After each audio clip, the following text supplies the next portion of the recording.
Saudara, sejumlah masalah menyelimuti penyelenggaraan ibadah haji tahun ini, mulai dari jemaah yang terlantar di Musdalifah, catering makanan yang terlambat, hingga tenda jemaah yang over kapasitas.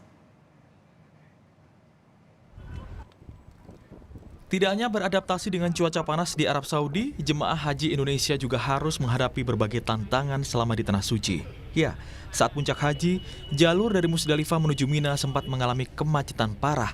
Akibatnya, ratusan jemaah haji termasuk dari Indonesia sempat terlantar di Musdalifah dan harus menunggu sampai bisa diangkut bus.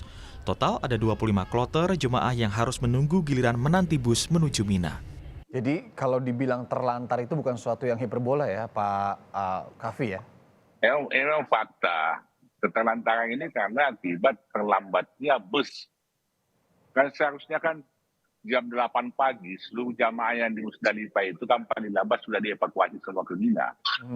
Tetapi karena adanya situasi stuck di mana-mana, krisis di mana-mana, sehingga mobil itu kan terlambat menjemput jamaah di Musdalifah. Yeah.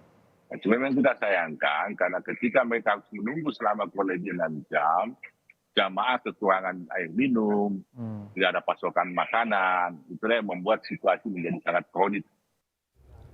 Konsul Jenderal Indonesia di Jeddah Eko Hartono menyebut, selain padatnya lalu lintas, penyebab telantarnya jemaah haji di Musdalifah adalah kurangnya armada yang mengangkut jemaah. Permintaan yang tinggi diduga membuat perusahaan penyelenggara haji di Arab Saudi atau Masyarik salah perhitungan. Jadi dari pembicaraan kita memang ada masalah di lapangan, yaitu tadi itu kepadatan lalu lintas, tapi juga kita memang identifikasi memang ada sedikit rupanya kekurangan armada, karena mungkin karena permintaan yang sangat tinggi sehingga Masyarik sepertinya kekurangan armada. Dan ini yang akan menjadi bahan evaluasi kita ke depan, jangan sampai meleset perhitungannya dengan jumlah jamaah yang demikian banyak, kemudian situasi di lapangan yang sangat padat, mestinya mereka tidak boleh kekurangan armada. Imbas dari insiden jemaah yang terlantar di Musdalifah menyebabkan sejumlah tenda di Mina over kapasitas. Tidak berhenti sampai di situ, kesabaran jemaah juga diuji dengan minimnya air bersih serta tersendatnya distribusi makanan. Kementerian Agama berjanji akan mengevaluasi permasalahan ini.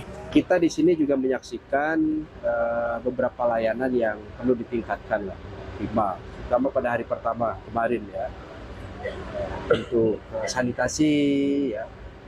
Kemudian juga kepadatan tenda, karena memang kita dapat tambahan 8.000 orang, kemudian juga negara-negara yang sama, tendanya ya segini-gininya.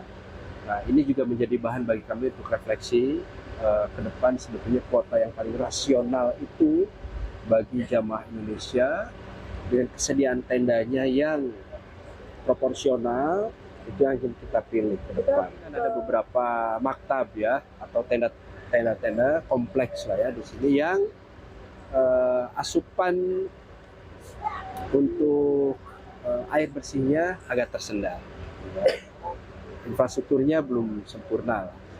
Kemudian juga makan begitu, beberapa makan tersendat, yang lainnya alhamdulillah ya. Menyikapi masalah yang dialami para jemaah haji, Asosiasi Muslim Penyelenggara Haji dan Umroh Ampuri mengusulkan agar Kementerian Agama tidak menyerahkan 100% pelayanan jemaah kepada perusahaan Arab Saudi Masyarik. Ampuri menilai Masyarik lamban dalam memberikan layanan bagi jemaah. Kalau Ampuri mengusulkan perlunya adalah porsi lebih dari pemerintah Indonesia, Kementerian Agama, untuk juga ikut melayani dalam puncak-puncak pelaksana tersebut. Di antara misalnya kita memegang transportasinya misalnya, sehingga kita bisa melakukan monitoring yang baik tentang mobilitas jamaah di dalamnya. Saat ini Mas Rianda, itu dari tanggal 8 semua tahapan itu total 100%. Dari transportasinya, mobilitas jamaah, konsumsinya, akomodasinya, kita hanya menjadi konsumen saja. Ya, dan itu mereka peran aktif. Nah, ini yang perlu kita usulkan. Kini jemaah haji masih melanjutkan rangkaian rukun dengan melempari jumroh. Kekuatan fisik jemaah diperlukan di tengah cuaca panas dan terik yang terjadi di Arab Saudi. Tim Liputan, Kompas TV. لبيك لا شريك لك لبيك إن الحمد والنبي